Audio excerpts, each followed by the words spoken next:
इस कार्यक्रम के पुण्यार्चक हैं फ्रेश का industries Nawa city Rajasthan, office west gate Kuchaman city Rajasthan, MD lion Richa Ashish Jain, माताजी श्रीमती कोमल जैन, भाई दिव्या अर्पित जैन, पुत्री एवं पुत्र चैरिल अयंक जैन, कुचामन सिटी राजस्थान।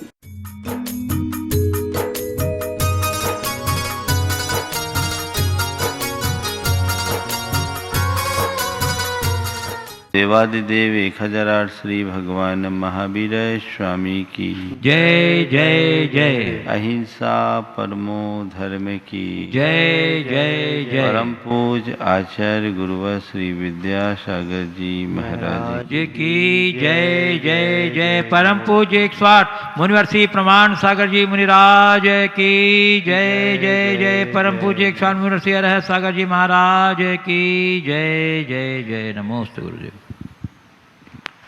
मनुष्य के मन की एक बड़ी दुर्बलता है डर, जिसे कहते हैं फियर। और आज के समय में एक और नया शब्द चल पड़ा है, फेल्यूर फियर, विफलता का डर। हर मनुष्य के मन में किसी न किसी प्रकार का भय बना रहता है, डर रहता है। बहुत कम लोग होते हैं जो फियरलेस होते हैं। ज़्यादातर लोगों के मन में फियर होता है, डर होता है। बच्चे से लेकर के बड़े तक सबके मन में किसी न किसी प्रकार का डर होता है। और ये डर के संस्कार हमें बचपन से भर दिए जाते हैं। छोटा बच्चा होता है, उसे सिखाने के नाम पर डराते हैं। देख ऐसा हो तो ऐसा हो जाएगा, तुम्हें हाउ ले जाएगा, हाबू ले जाएगा, बाबा ले जाएगा, ये हो जाएगा, वो हो जाएगा। तो एक प्रकार के डर के संस्कार हमारे अवचेतन मन में बचपन से ही बैठ जाते हैं। और वही संस्कार विकसित होकर पूरे जीवन भर हमें डराते हैं। देखिए किस प्रकार का डर लोगों के मन में होता है। आज बात मैं फियर की करूंगा। ये फियर जन्मता कैसे है, डर उत्पन्न कैसे होता है, और डर को मिटाया कैसे जाए, हम फियरलेस कैसे हों, ये आज की मुख्य बात होगी। हर व्यक्ति के मन में किसी न किसी प्रकार का डर। आप अपने मन को टटोलें, आपके मन में डर है कि नहीं है? तो ये देखिए किस बात का डर। डर आप कब रखते हैं? आपके मन में डर कब होता है? जब आप अपने आप को असुरक्षित महसूस करते हैं, किसी बात के परिणाम को लेकर मन में शंका उत्पन्न होती है, या सामने कोई विपरीत परिस्थिति खड़ी दिखाई पड़ती है, या हमारे मन में कुछ विश्वास की कमी लगने लगती है, तो डर होता है। जहां आप सुरक्षित महसूस करते हैं अपने आप को, वहां आपको कोई डर नहीं ना। असुरक्षित महसूस करने से डर होता है। पहली बात, असुरक्षित महसूस करने से डर होता है, तो पहली बात तो ये देखो कि तुम्हें खतरा किससे है, और दूसरी बात ये देखो कि लोक में सुरक्षित कौन है। आप अपने आप को असुरक्षित महसूस कब करते हो? कब महसूस करते हो? जब हमें दिखता है अपने शरीर का, अपने स्वास्थ्य का, अपनी रेपुटेशन का, अपनी छवि का, अपनी संपत्ति का, अपने संबंधों का, कोई ऐसा लगता है कि इनमें कोई खतरा आ रहा है, हम असुरक्षित महसूस करते हैं। तो भैया, तुम जिस बात की चिंता में अपने आप को भयभीत रखे हो, जिसका तुम्हें डर सता रहा है, पहली बात ये देखो कि जिनकी असुरक्षा का भय है, क्या उसकी सुरक्षा कहीं आज तक किसी के द्वारा की जा सकी है? शरीर की सुरक्षा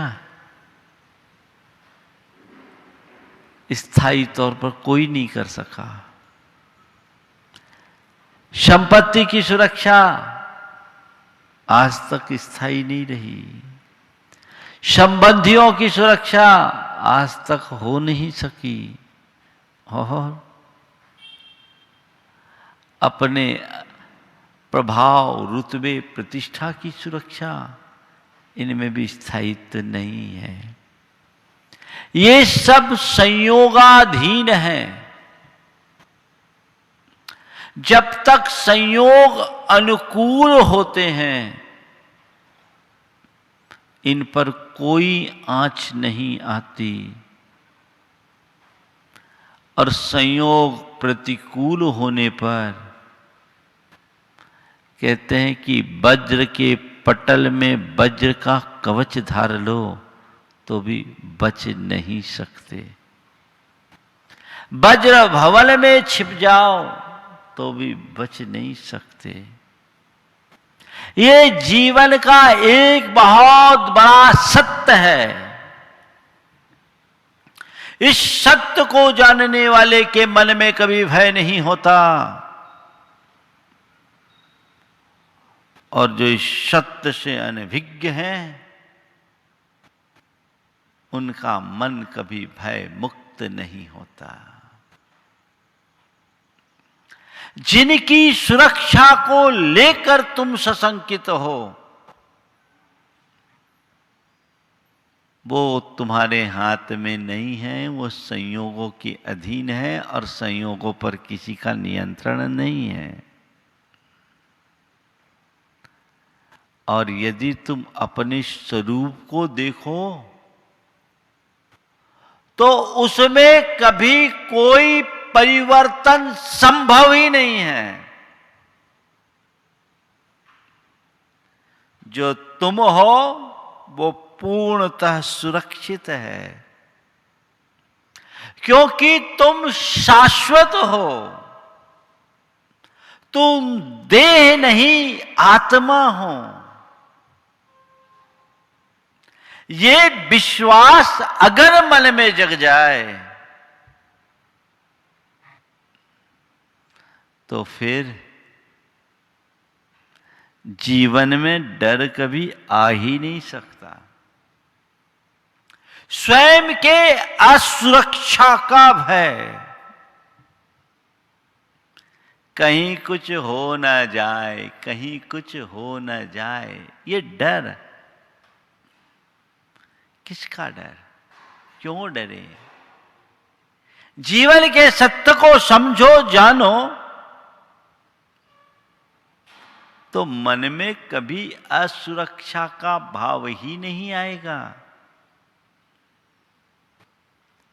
देखा जाए तो संसार में कोई सिक्योर्ड नहीं है, सब अनसिक्योर्ड है।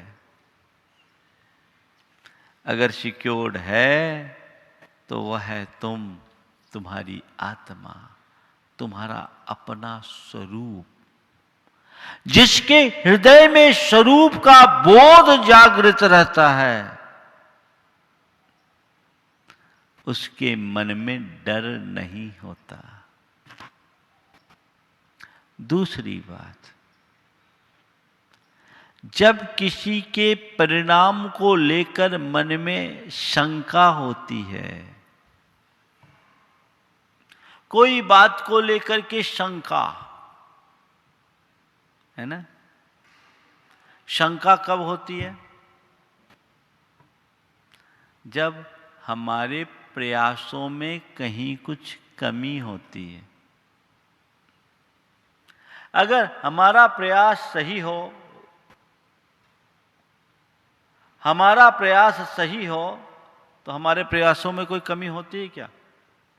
कभी कमी नहीं होती। हमारा प्रयास सही हो तो हमें उसको लेकर के कोई चिंता नहीं, भाई हमने ठीक किया। देखो, एक विद्यार्थी होता है, वो पेपर देता है, पेपर के पहले डरता है और रिजल्ट आने तक डरता रहता है, कहीं गड़बड़ ना हो जाए, कहीं गड़बड़ ना हो जाए, कहीं गड़बड़ ना हो जाए। लेकिन जिसका परफॉर्मेंस अच्छा होता है, जो खूब अच्छे से तैयारी करके पढ़ाई करके पेपर देने जाता है, वो पेपर देता है, निश्चिंतता से पेपर देता है और पेपर देने के बाद निश्चिंत रहता है। होता है? क्यों? निश्चिंतता से पेपर दिया है और पेपर देकर निश्चिंत रहा है। क्यों? क्योंकि उसे पता है मैंने पढ़ाई की है, मुझ में कोई कमी है ही नहीं, मैंने अपना काम किया है तो उसका परिणाम आएगा, उसमें कुछ संशय है ही नहीं।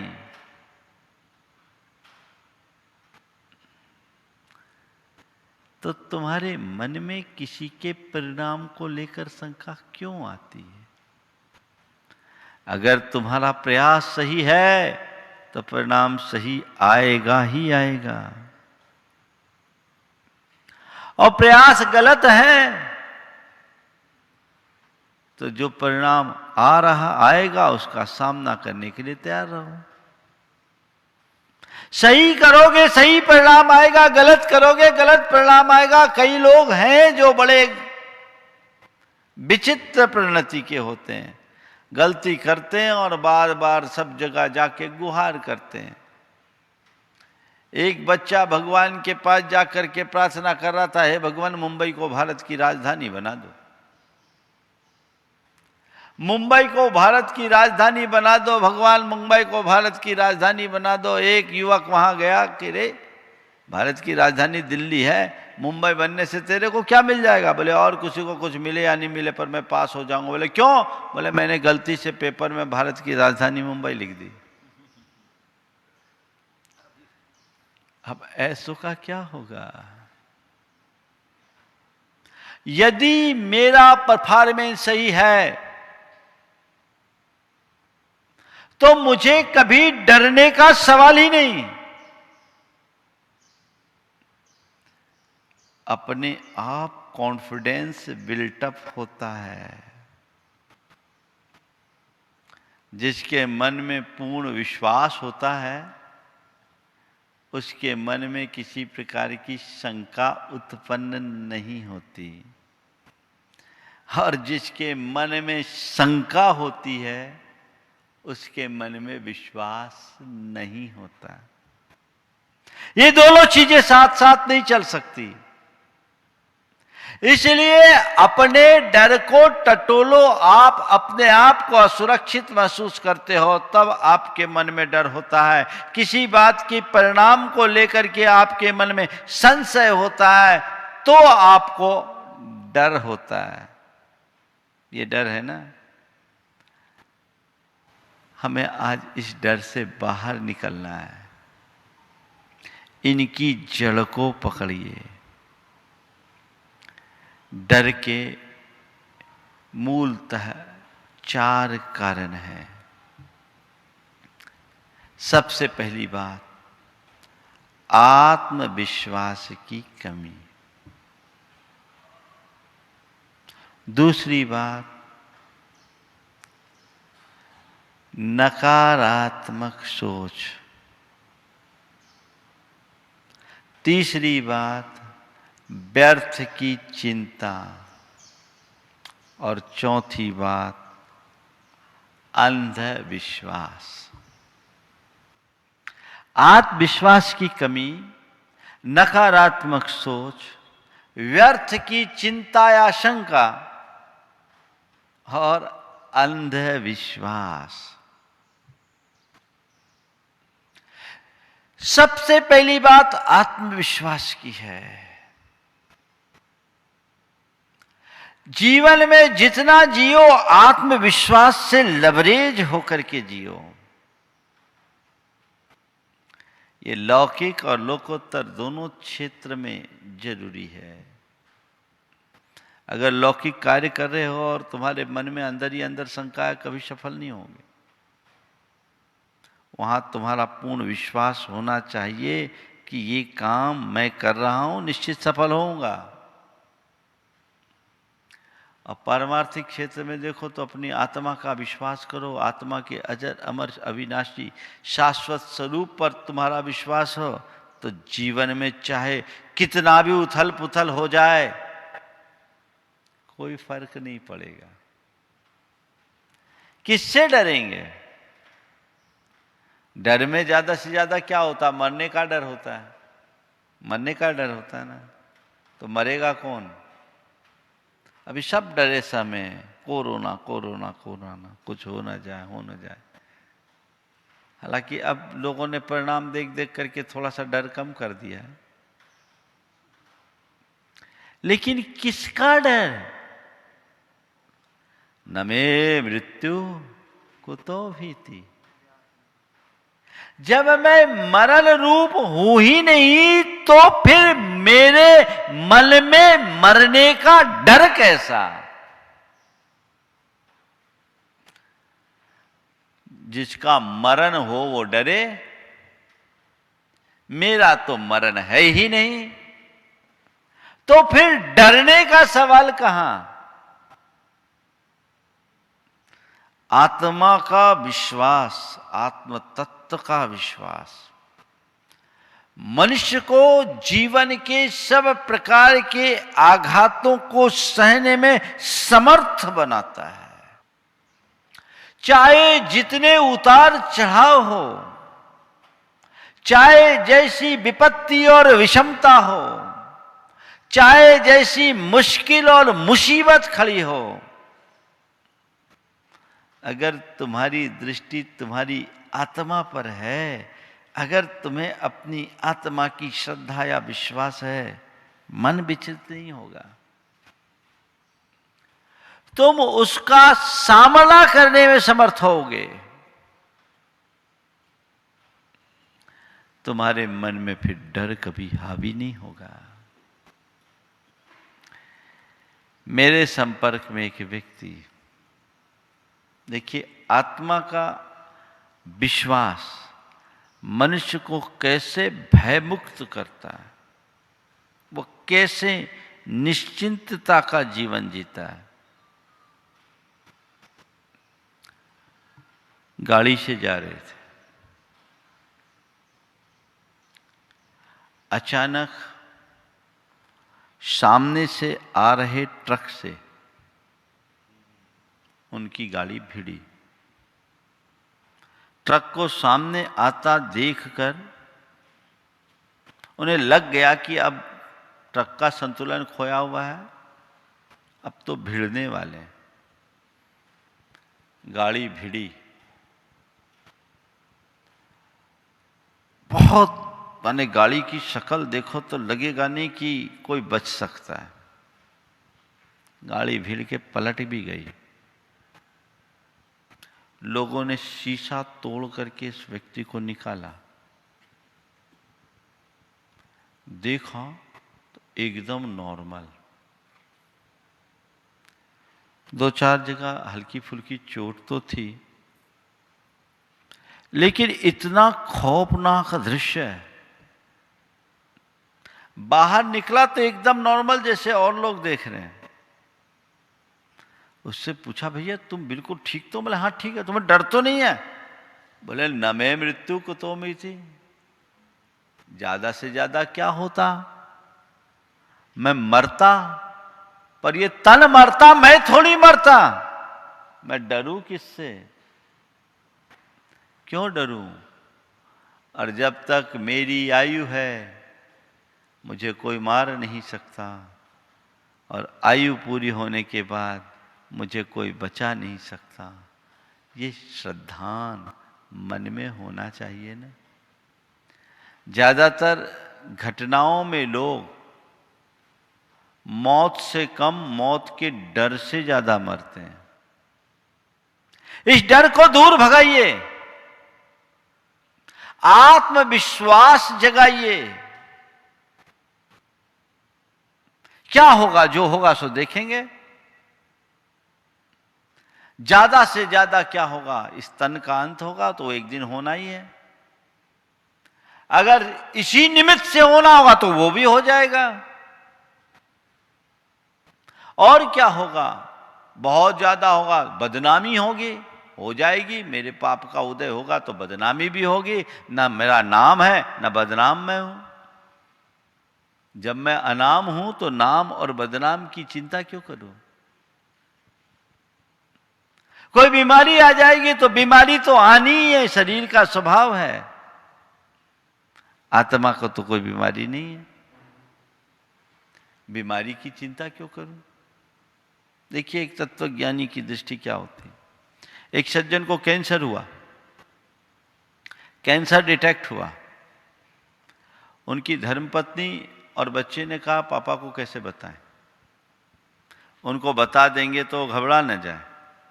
मैं उनको जानता था। मैंने कहा कि तुम्हें उस व्यक्ति को बताना चाहिए, मुझे विश्वास है बिल्कुल नहीं घबराएगा, वो तत्वज्ञानी व्यक्ति है। महाराज जी, हम लोग तो नहीं बता सकते, आप ही बता दें, डर है कहीं शौक ना लग जाए। 58 साल की उम्र, और उस व्यक्ति के लिए पेट का कैंसर, आंतों में कैंसर, कोलोन क्या होता है ना, वो मेरे पास आए। मैंने ऐसी सामान्य अस्वस्थता की सूचना तो थी, बातचीत करने के बहाने पूछा कैसे हो। पहला ही वाक्य में उनने मुझे आश्वस्त कर दिया। मैंने पूछा कैसे हो? महाराज, काया की हाल आप देख रहे हो और मैं जो हूं वो मस्त हूं।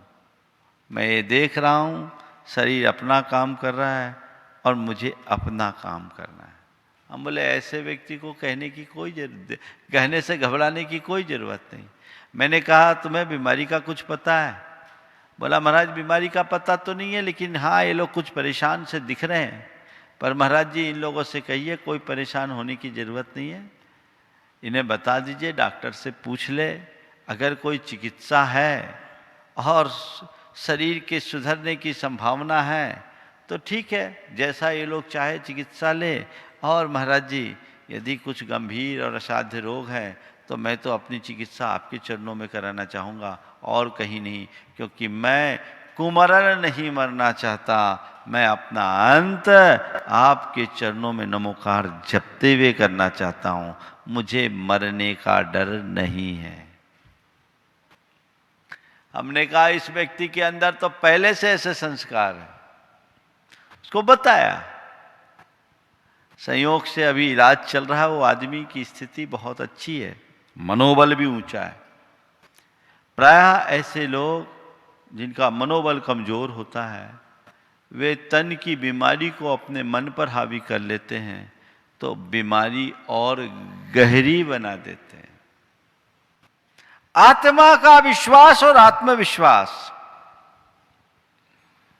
दोनों चीजें चाहिए। आत्मविश्वास खो दोगे तो कभी उठ नहीं पाओगे। एक सज्जन बुढ़ापे में गिरे, 65 साल की उम्र में कूल्हे की हड्डी टूट गई, दोनों कूल्हे की हड्डी टूट गई। अब उनके मन में एक बात बैठ गया, मैं उठ नहीं पाऊंगा, मैं उठ नहीं पाऊंगा। आप सब सुनकर के आश्चर्य करोगे, उसके बाद वो 12 वर्ष और जिए, बिस्तर से उठ नहीं पाए। मन में बैठा मैं उठ नहीं पाऊंगा, 12 साल तक वो व्यक्ति बिस्तर पर ही पड़ा रहा। और एक ऐसी महिला जो ऊपर से गिर गई, उसके शरीर में कई फ्रैक्चर्स हुए और उसके भी कमर की हड्डियां टूटी, कूल्हे की भी टूटी। उनके बच्चों ने उन्हें बहुत प्रमोट किया और मुझे उठ के खड़ा होना है, और आज वो दौड़ रही। किसके बल पर? अपने आत्मविश्वास के बल पर। तो जगा के रखिए अपना आत्मविश्वास, भय कभी सामने आ ही नहीं सकेगा। दूसरी बात, नकारात्मक सोच हमेशा डराएगी। कई लोग हैं जो बड़े नकारात्मकता से ग्रसित रहते हैं। घर से कोई बाहर गया गाड़ी लेके, अरे कहीं गड़बड़ ना हो जाए। एक सज्जन थे, उन्होंने कहा महाराज जी हमारे कक्का जी को समझाओ, घर से कोई भी बाहर जाता है जब तक लौट ना आए तब तक ये दरवाजे पे बैठे रहते हैं, परेशान होते, आ गया कि नहीं आया, आया कि नहीं आया, कुछ हो तो नहीं गया। उनके मन में बस यही कि एक्सीडेंट ना हो जाए।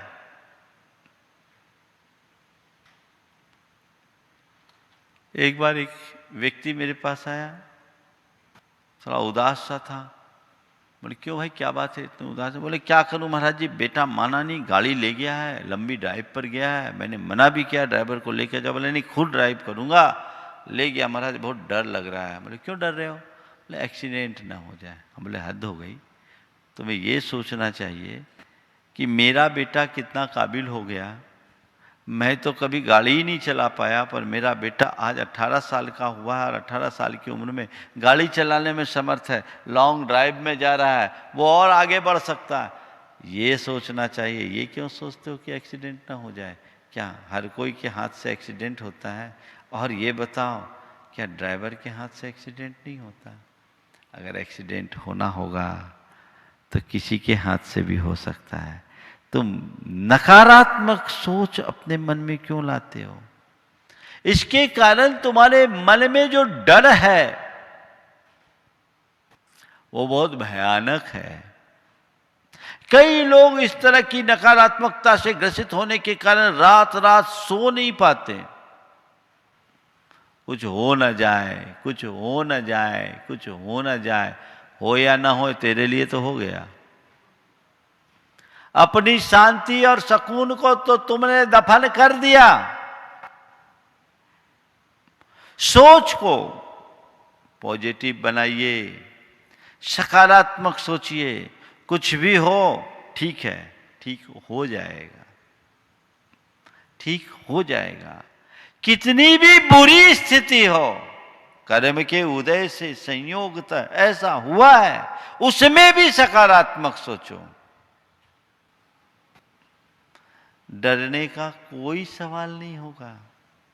मन का डर हमेशा हमेशा को दूर भागेगा। कुछ लोगों के मन में व्यर्थ की चिंता होती है, बिना मतलब की चिंता। एक बार एक बहन जी आई, बहुत चिंतित थी। बोले क्यों चिंतित हो? बोले महाराज जी बहुत डर लगता है। बोले क्या हो गया? आजकल बेटियों के बारे में रोज समाचार सुनते हैं। मेरी एक बेटी है, मुझे डर लगता है कहीं मेरी बेटी के साथ ऐसा ना हो जाए। बहुत सारी घटनाएं घटती ना, तो विगत दिनों जो इस तरह की घटनाएं थी उसी समय की बात है। डर लगता है कहीं कुछ हो ना जाए, कहीं कुछ हो ना जाए। हमने कहा तुम्हारी बेटी कितने साल की है? बोले 4 साल की।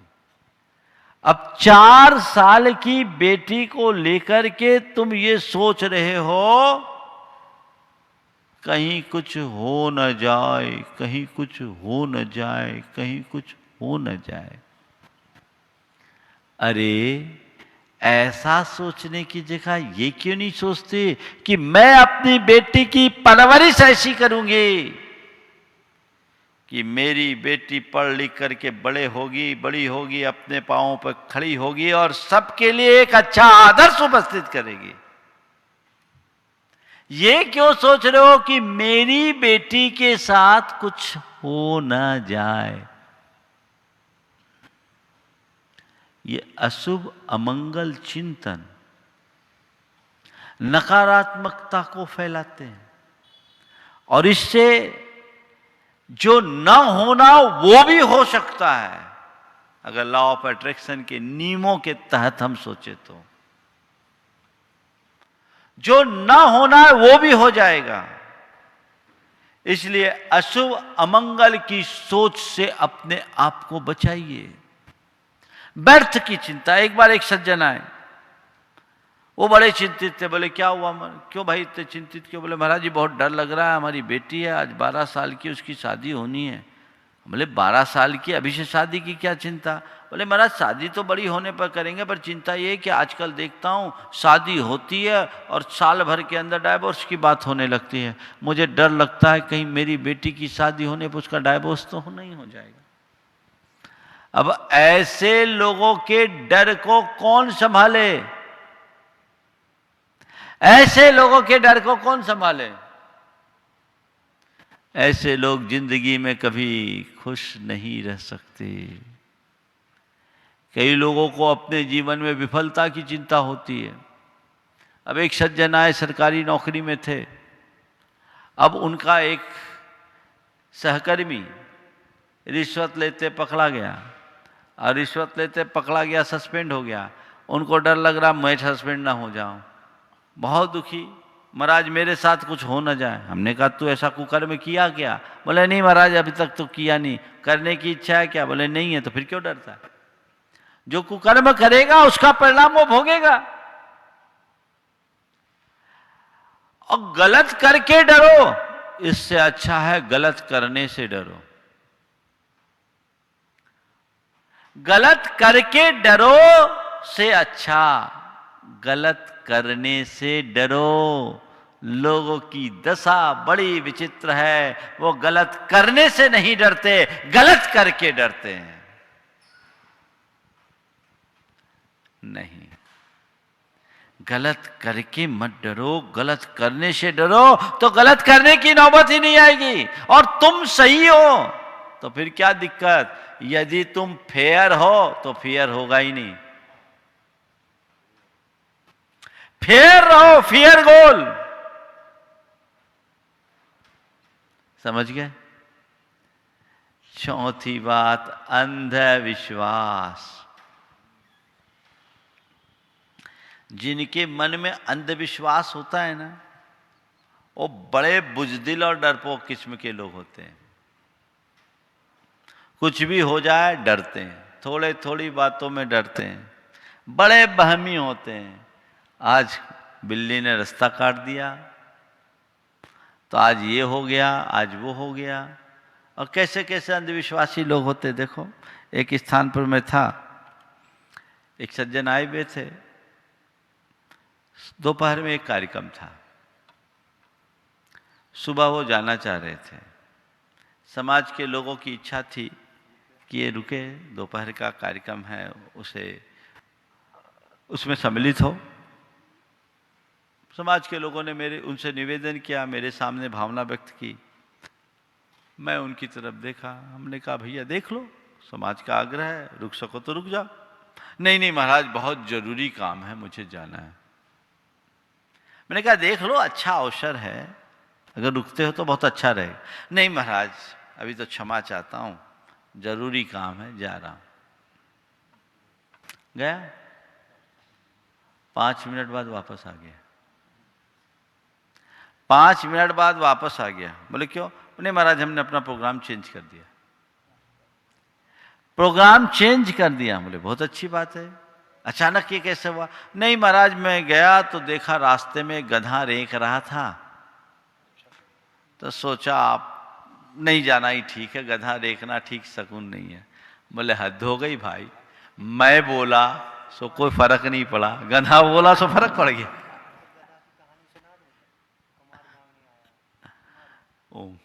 गधा बोला तो तुम्हें समझ में आ गया, मैं बोला सो नहीं। ये बहमी लोग इधर उधर भटकते रहते हैं।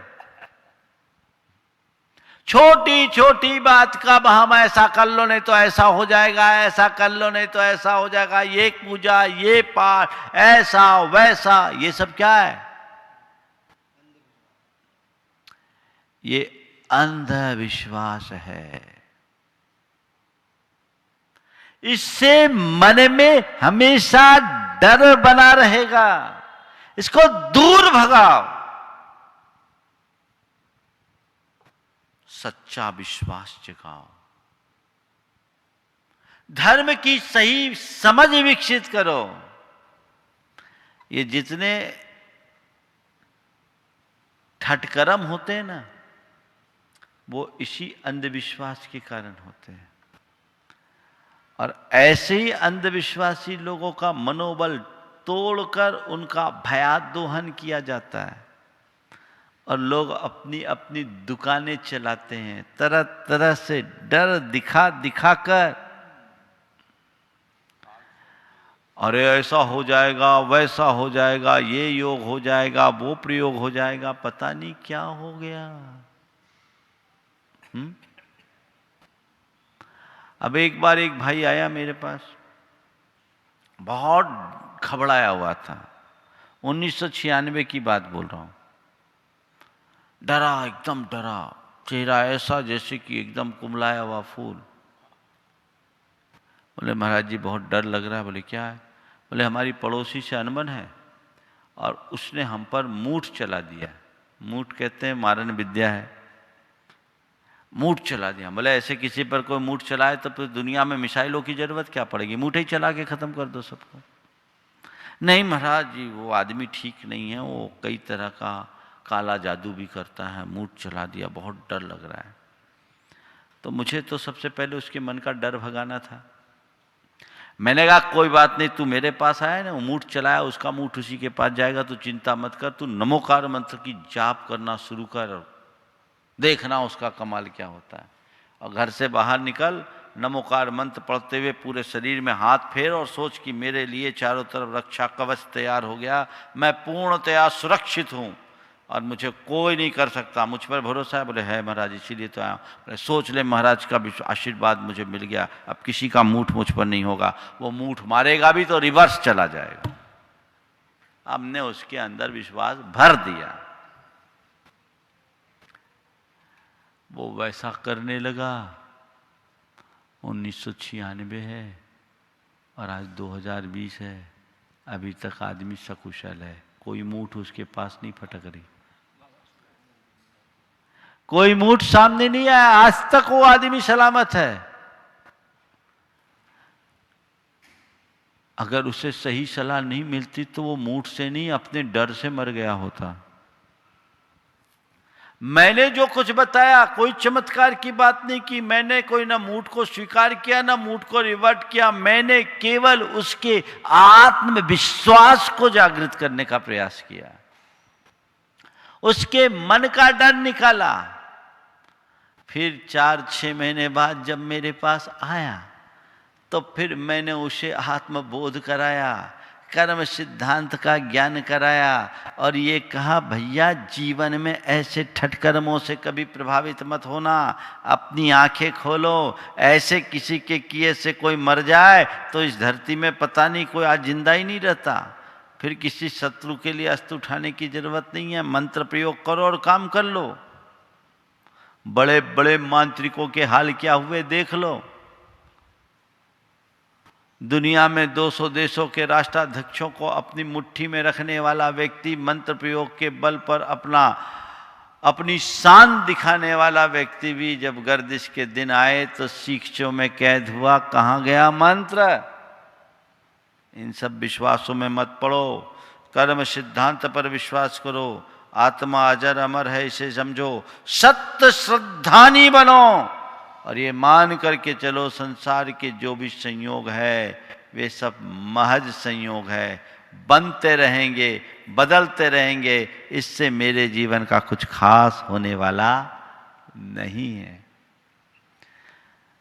आज वो आदमी पक्का बन गया, नित्य स्वाध्याय करता है, कहता है महाराज अब मेरा इन सब चीजों से विश्वास उठ गया। अपनी धर्मपत्नी को लेकर आया, बोला महाराज इसको और समझा दो। सबसे ज्यादा यही मुझे कहती थी। आज दोनों को सत्य का ज्ञान हो गया। अगर इसी अंधविश्वास में उलझे होते तो पता नहीं क्या होता। आजकल तुम लोगों को देखो, कुछ हो ऊपरी बाधा, कुछ हो ऊपरी बाधा, ये ऊपरी बाधा है क्या, ये तो देखो। साइकेट्रिक प्रॉब्लम को भी लोग ऊपरी बाधा बोलते हैं और डरते हैं।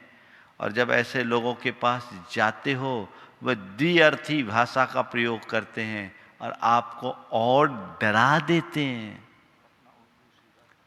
आपका मनोबल तोड़ देते हैं। और एक बार आप उनकी पकड़ में आ गए तो फिर वो पूरी तरह से आपका शोषण करते हैं। यहां बचो, अंधविश्वास से बचो। अंधविश्वास के रहते कभी डर से मुक्त नहीं हो सकोगे। एक आदमी था, वो घर से शहर आता था, रास्ते में शमशान पड़ता था। शमशान के बाद उसे गुजरते समय उसे बहुत डर लगता था। एक दिन किसी तांत्रिक के पास पहुंचा, कहा मुझे कुछ उपाय बताओ, मैं शमशान से गुजरता हूं, मुझे बहुत डर लगता है। तांत्रिक ने कहा चिंता मत कर, मैं एक ताबीज देता हूं, ये ताबीज पहन ले, पर तुझे ताबीज पहन ले, फिर तुझे कभी डर नहीं लगेगा। उसने ताबीज दिया और कहा देख इस ताबीज को अच्छे से पहनना, ध्यान रखना ताबीज गिरे नहीं। ताबीज अच्छे से पहनना, ध्यान रखना ताबीज कभी गिरे नहीं। 15 दिन बाद फिर पहुंचा, बोले क्या हुआ, अब डर लगता? बोले शमशान का डर तो चला गया, शमशान का डर तो खत्म हो गया। फिर क्या हुआ? बोले एक डर नया पैदा हो गया, ताबीज न गिर जाए, ताबीज न गिर जाए, ताबीज न गिर जाए। ऐसे के लिए क्या कहेंगे? अंधविश्वासों से बचो, आत्मविश्वासी बने, सकारात्मक सोचें, व्यर्थ की चिंता से बचें और अंधविश्वास से दूर रहें। डर आपके ऊपर कभी हावी नहीं होगा। एंजाइटी और आर रिएक्शन, ये डर पैदा करता है। समझ गए? F false believe, false faith. Eagerness, बोले अब क्या होगा, जल्दी जल्दी, बहुत उत्सुकता होती है, आतुरता होती है, परिणामों को जानने की प्रबल इच्छा होती है। एंजाइटी चिंता, और आर रिएक्शंस प्रतिक्रियाएं मनुष्य को डराती है, इनसे फियर बनता है। और फेयर की स्पेलिंग क्या है? FARE, फेयर, यही है ना स्पेलिंग। FARE, fair. फेयर मतलब का मतलब जो सामने आए उसे फेस करो। एक्टिव रहो, आर रेडी रहो, और हर चीज को इजी लो, एंजॉय करो। हाँ, FARE है ना, FAIR, ये गलत बोल गए, वही बोल रहा। चलो FAIR बोल देता हूं। F, जो सामने हो उसको फेस करो। एक्टिव रखो, अपने आप को हमेशा एक्टिव बनाए रखो। और हमेशा अपना इंटरेस्ट जागृत रखो। समझ गए? और रेडी रहो, जो आएगा देखेंगे। फिर कहां का फेयर बन जाएगा। जिंदगी में कभी फेल नहीं हो सकोगे। तो ये जीवन के सूत्र हैं जिसे आत्मसात करना है। भावना योग आपके भय को दूर करने में एक बहुत कारगर उपाय है।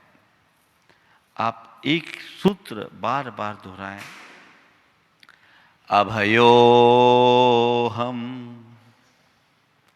अभयो हम, मैं अभय हूँ, अभयो हम, अभयो हम, अभयो हम, अभयोऽहं सुरक्षितोऽहं, मैं सुरक्षित हूँ, सुरक्षितोऽहं, सुरक्षितोऽहं, सुरक्षितोऽहं, पूर्णोऽहं, मैं पूर्ण हूँ। परफेक्शन है हमारे अंदर। पूर्णोऽहं, पूर्णोऽहं, पूर्णोऽहं, इसे दोहराए।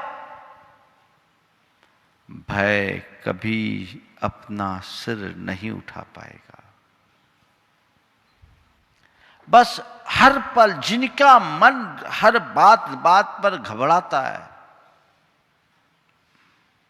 उन्हें ये चाहिए, मैं अभय हूं, मैं सुरक्षित हूं, मैं पूर्ण हूं। इसे बार बार दोहराएंगे, कुछ ही दिनों में आप भय से मुक्ति पा जाएंगे। तो सभी का जीवन फेयर बने, फियर किसी पर हावी न हो, सच्चा फेथ आपके भीतर प्रकटे, ताकि सबको फेस करने में आप समर्थ हो सके। इस स्वभाव के साथ बोलो परम पूज्य आचार्य गुरुवर श्री विद्यासागर जी महाराज। इस कार्यक्रम के पुण्यार्चक थे फ्रेश का industries Nawa city Rajasthan, office west gate Kuchaman city Rajasthan, MD lion Richa Ashish Jain, माताजी श्रीमती कोमल जैन, भाई दिव्या अर्पित जैन, पुत्री एवं पुत्र चैरिल अयंक जैन, कुचामन सिटी राजस्थान।